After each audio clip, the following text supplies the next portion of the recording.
جو آدمی صبح سفر پہ جانا چاہتا ہے سحری بھی کرے روزہ بھی رکھے. ہاں اگر سفر پہ جب جانا چاہتا ہے تو اس سفر میں جانے سے پہلے کھانا بھی جائز نہیں ہے, پینا بھی جائز نہیں ہے. البتہ جب وہ حد ترخص سے باہر ہو جائے, اب یہ لفظ ذرا مشکل ہے, حد ترخص اس ایریے کو کہا جاتا ہے کہ جہاں سے اس شہر کی دیوار بھی نظر نہ آئے اور آذان یا اعلان بھی سنائی نہ دے. اذا خفی الاذان و خفی الجدران, جب آپ یعنی اپنے شہر کے 4-5 کلومیٹر باہر چلے جائیں تو وہاں جا کر کچھ کھانا چاہے تو کھا سکتا ہے, اس لیے کہ وہ سفر میں کاؤنٹ ہوگا. لیکن جب تک وہ اپنے گھر میں ہے, ابھی تک سفر کے لیے گھر کو چھوڑا نہیں ہے, تو گھر میں کھانا پینا درست نہیں ہے اور صبح ناشتہ کرنا بھی درست نہیں ہے. لہذا جو سفر پہ جانا چاہتا ہے وہ سحری بھی کرے, اور سفر پر جب جائے تو اپنے شہر سے 10 کلومیٹر یعنی 10 کلومیٹر کر لیجئے تاکہ یقین حاصل ہو جائے کہ وہ حدود سے باہر چلا گیا ہے, وہاں جا کر پھر وہ کھا سکتا ہے. اور اس کے لیے لیکن رمضان کے احترام کی کو مد نظر رکھتے ہوئے کھا سکتا ہے, یعنی کہ کسی مومن کے سامنے نہ کھائے, سریعام نہ کھائے, یعنی ایسی جگہ کہ جہاں وہ اس کا روزہ چونکہ قصر ہے. دعا ہے خداوند عالم ہمارے ان ماہ مقدس کے فیوز و برکات سے ہمیں حصہ کثیر عطا فرمائے. جن مومنین نے ہمارے ذمہ دعائیں لگائی ہیں ان کی دعائیں مستجاب فرمائے. سید شبر رضوی صاحب کے عزیز ہیں, وہ بیمار ہیں, فوت ہو گئے ہیں, اللہ ان کے درجات بلند فرمائے. ایسے ہی شیخ محمد ضامن صاحب جو ہیں وہ ان کی ایک چچی ہیں, ایک عزیزہ ہیں جو بیمار ہیں, اللہ تعالیٰ ان کو شفائے کامل و عاجل عطا فرمائے. سید تنویر بخاری صاحب اور برادر ہمارے نادر صاحب ان کو فیملی کے ساتھ آباد و شاد فرمائے. اختر حدیث صاحب کو شفا عطا فرمائے. سید نوید جرمنی سے خداوند عالم ان کے معاملات ان کے حق میں تمام فرمائے. سارا مہدی ہیں, علی طاہر ہے, میسن ہیں, اللہ ان سب کو اپنی حفظ و امان میں رکھے. اور سید علی مظہر, سید عقیل ہیں, سید محسن عباس ہیں, اور سید اطہر کاظمی صاحب ہالینڈ سے, ظہیر نقوی صاحب اور شمیم زیدی صاحب اور علی مسعود صاحب اور صغیر غوری صاحب, شہزاد عباس, سفیر حسین, یاسمین, مہدی برادران, ان سب کو اللہ شفا عطا فرمائے. اور مہدی حسن مہدی صاحب, اور ایسے ہی سید اکبر بخاری صاحب, سید مظہر بخاری صاحب, اور سید مبارک زیدی صاحب, سید ابرار کاظمی صاحب, سید احمد برادر دانش, سید ناصر شاہ صاحب, اصغر زیدی صاحب, ہمارے نثار بھائی نامیر سے, عسکری شاہ صاحب اور ظفر شاہ شیرازی صاحب, اور ہمارے رضا چودھری صاحب عزیز ایک بیمار ہیں مومن, ثاقب, سید ثاقب گینٹ سے, اور عمران ثاقب صاحب, اور غوری عبداللہ غوری صاحب, حمزہ غوری صاحب, اور عشرت رضا صاحب. خداوند عالم مرحوم اصغر مرزا اور آصف مرزا کے درجات بلند فرمائے, اور ان کے والدین کے بھی گناہ معاف فرمائے. وجاہت حسین صاحب کوریا سے درخواست دعا ہے. اسماعیل مغل بیمار ہیں, چنگیز صاحب بیمار ہیں, کاشف اور مظہر جو ہیں فالج کے مریض ہیں, اور اطہر صاحب کے جو ہیں وہ ہمشیرہ بیمار ہیں, اور تقی غوری صاحب ہیں, اور اظہر غوری صاحب اٹلی سے, اور ایسے ایلیا رضا صاحب,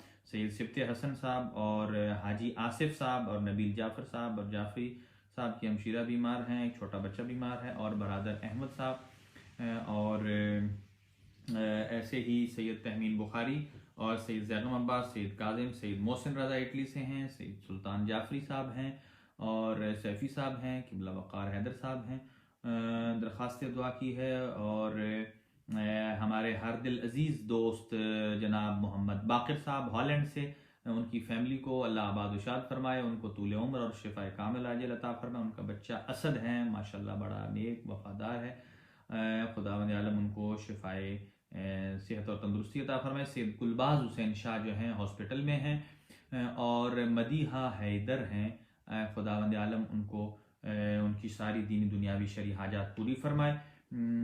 اور اس کے ساتھ کربلائی صاحب جو ہیں ہمارے مداح حسین, عابد کاظمی صاحب, سید اخلاق صاحب, اللہ ان سب کو آباد و شاد فرمائے. اور خداوند عالم مہدی عباس صاحب جی انشاءاللہ خداوند عالم ہماری والدہ صاحبہ کو شفاء کامل و عاجل عطا فرمائے.